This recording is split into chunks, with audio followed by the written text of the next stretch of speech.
حضرت آسیہ اس بنیاد پر وہ عذاب اس قدر دیا کہ ان کے ہاتھوں پر میخ مار کر انہیں سلاتا تھا، ان کو بالوں سمیت چھت سے لٹکا دیا جاتا تھا۔ بہت شدت کی تکلیف دی حضرت آسیہ کو، کیونکہ وہ موسیٰ علیہ السلام پر ایمان لاتی، وہ موسیٰ کے خدا پر ایمان رکھتی تھی۔ تو فرعون نے اپنے جانبازوں کو، اپنے لڑاکوں کو بھیجا کہ پھر موسیٰ کو پکڑو۔ وہ سب نکلے تو ایک ان کی اچھائی چاہنے والا، ان کا خیر خواہ شہر سے دوڑتا ہوا آیا۔ وجاء رجل من اقصى المدینة یسعى، دوڑتا ہوا آیا شہر سے اور کہا قال یا موسیٰ ان الملأ یأتمرون بک لیقتلوک، فوج پیچھے سے آ رہی ہے تمہیں قتل کرنے کے لیے، تم یہاں سے فوراً نکل جاؤ، یہ بستی چھوڑ دو۔ حضرت موسیٰ علیہ السلام اس کی بات سن کر کے نکل پڑے۔ یہ مصر کی سرزمین تھی، چھوڑ کر کے آپ وہاں سے نکلے۔ فخرج منها خائفا يترقب، وہاں سے خوف کے عالم میں نکلے تھے۔ موسیٰ علیہ السلام دوسری بستی پر چلے گئے، ایک ایسی جگہ پر گئے، یہ پورا واقعہ تفصیل سے سورہ قصص میں موجود ہے۔ ایک بستی پر پہنچے تو وہاں پر دیکھا ہے کہ ایک کنویں پر بھیڑ لگی ہوئی ہے، بہت ساری بھیڑ ہے، پانی کھینچ رہی ہیں، اس میں دو لڑکیاں دور شرماتے کھڑی ہیں، وہ پانی لینے کے لیے بھیڑ میں نہیں جا پا رہی۔ تو موسیٰ علیہ السلام بھیڑ کو چیرتے ہوئے آئے اور ان دو لڑکیوں کے لیے پانی آپ نے ڈول سے نکل، آپ مضبوط تھے، قوی تھے، طاقتور تھے، پانی آپ نے نکالا اور پانی نکال کر ان دونوں لڑکیوں کو دیا۔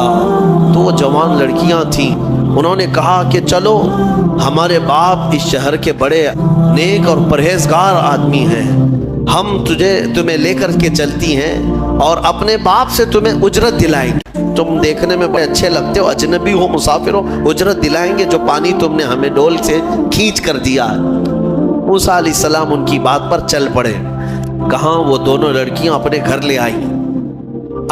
لے آئیں تو ان کے والد جو تھے وہ کوئی عام انسان نہیں، وہ حضرت شعیب علیہ السلام تھے، اللہ کے نبی تھے۔ تو یہ دونوں نبی کی بیٹیاں تھیں۔ موسیٰ علیہ السلام آئے، پوچھا کہ تمہارے ساتھ کیا ہوا؟ موسیٰ علیہ السلام نے سارا اپنا واقعہ حضرت شعیب علیہ السلام کے پاس بیان کیا۔ تو حضرت شعیب علیہ السلام نے کہا نجوت من القوم الظالمین، تم ایک ظالم قوم سے نجات پا کر کے آئے ہو، رہو ہمارے ہاں، رہو، کوئی حرج نہیں ہے۔ اب اجرت کیا دی جائے گی تمہیں جو ہماری بیٹیوں کو تم نے پانی کھینچ کر دیا؟ تو حضرت شعیب علیہ السلام نے کہا قال احدى ابنتي هاتين على ان قالت احداهما، ان کی بیٹیوں میں سے حضرت شعیب علیہ السلام نے کہا ہاں میں انی اريد ان انكحك، میں چاہتا ہوں کہ میری دونوں بیٹیوں میں سے ایک سے تمہارا نکاح کر دوں۔ کس بات پر؟ وہ اجرت کے طور پر نکاح بھی کر دوں گا، اور پلس مہر کیا رہے گا؟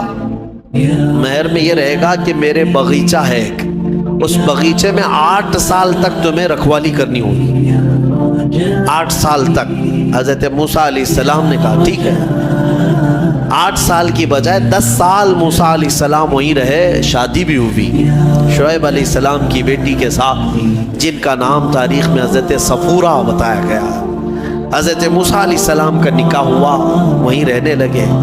10 سال کے بعد موسیٰ علیہ السلام پھر اپنی بیوی کو لے کر، اپنے گھر والوں کو یعنی اپنی اہلیہ کو لے کر نکل پڑے واپس۔ پھر آپ سفر پر تھے، بیچ راستے میں آپ کو آگ کی ضرورت تھی، کھانا پکانے کے لیے۔ اس زمانے میں ماچس نہیں، لائٹر نہیں، بلکہ ایک درخت کی ٹہنیاں ہوتی تھی، اس کو پتھر سے رگڑتے تھے تو آگ پیدا ہوتی تھی۔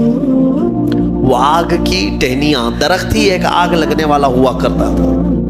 تو موسیٰ علیہ السلام وہ آگ لینے کے لیے پہاڑی پر چڑھے، اور جب وہاں پہنچے تو اللہ نے آپ کو نبوت کی تاج سے سرفراز فرمایا۔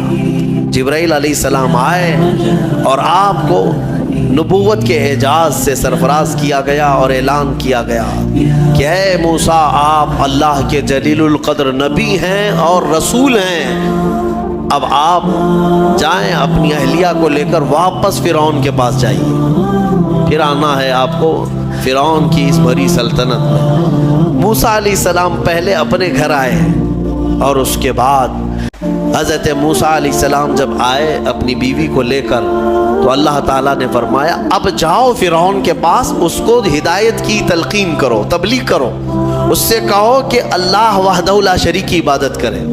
لیکن جانے سے پہلے موسیٰ علیہ السلام کو اللہ نے ایک اور ٹریننگ سے گزارا۔ آپ کے ہاتھ میں ایک لکڑی ہوا کرتی تھی، چھڑی، جو آپ کا عصا تھا۔ اللہ نے فرمایا اے موسیٰ اس لکڑی کو زمین پر چھوڑو۔ آپ نے زمین پر چھوڑ دیا۔ قال القها یا موسیٰ فالقاها فاذا هي حیۃ تسعى۔ قرآن کہتا ہے جیسے ہی موسیٰ علیہ السلام نے زمین پر اس لکڑی کو ڈالا، وہ ایک خوفناک اژدہا سانپ بن گیا۔ اژدہا اتنا خطرناک کہ لوگ دیکھیں تو حیبت طاری ہو جائے۔ موسیٰ علیہ السلام پیچھے ہٹ گئے۔ اللہ فرماتا ہے خذها ولا تخف، پکڑ لو اس کو، ڈرو مت۔ موسیٰ علیہ السلام دوبارہ اس سانپ کو پکڑتے ہیں تو پھر سے وہ لکڑی بن گئی۔ یہ معجزہ تھا موسیٰ علیہ السلام کا کہ لکڑی کو زمین پر ڈالو تو سانپ رینگنے والا، اور ہاتھ میں لے لو تو پھر لکڑی۔ دوسرا معجزہ تھا آپ کا کہ حضرت موسیٰ علیہ السلام سے کہا گیا وَضْمُمْ يَدَكَ إِلَى جَنَاحِكَ تَخْرُجْ بَيْضَاءَ مِنْ غَيْرِ سُوءٍ۔ آپ اپنے ہاتھ کو، مٹھی کو اپنے جیب میں ڈالو۔ اَدْخِلْ يَدَكَ فِي جَيْبِكَ، آپ اپنے جیب میں اپنی مٹھی کو ڈالو، ہاتھ کو، اور جب ہاتھ جیب میں ڈال کر باہر نکالتے تو پورے ہاتھ میں سورج سے زیادہ روشنی چمکتی تھی۔ ہاتھ یوں کریں تو بہت تیز روشنی کہ رات کے وقت اگر آپ ہاتھ نکالیں تو پورا اجالا ہو جائے۔ یہ دوسرا معجزہ تھا حضرت موسیٰ علیہ السلام۔ یہ دو معجزے دے کر اللہ نے بھیجا فرعون کے پاس، جاؤ اور اس کو ایمان کی دعوت دو۔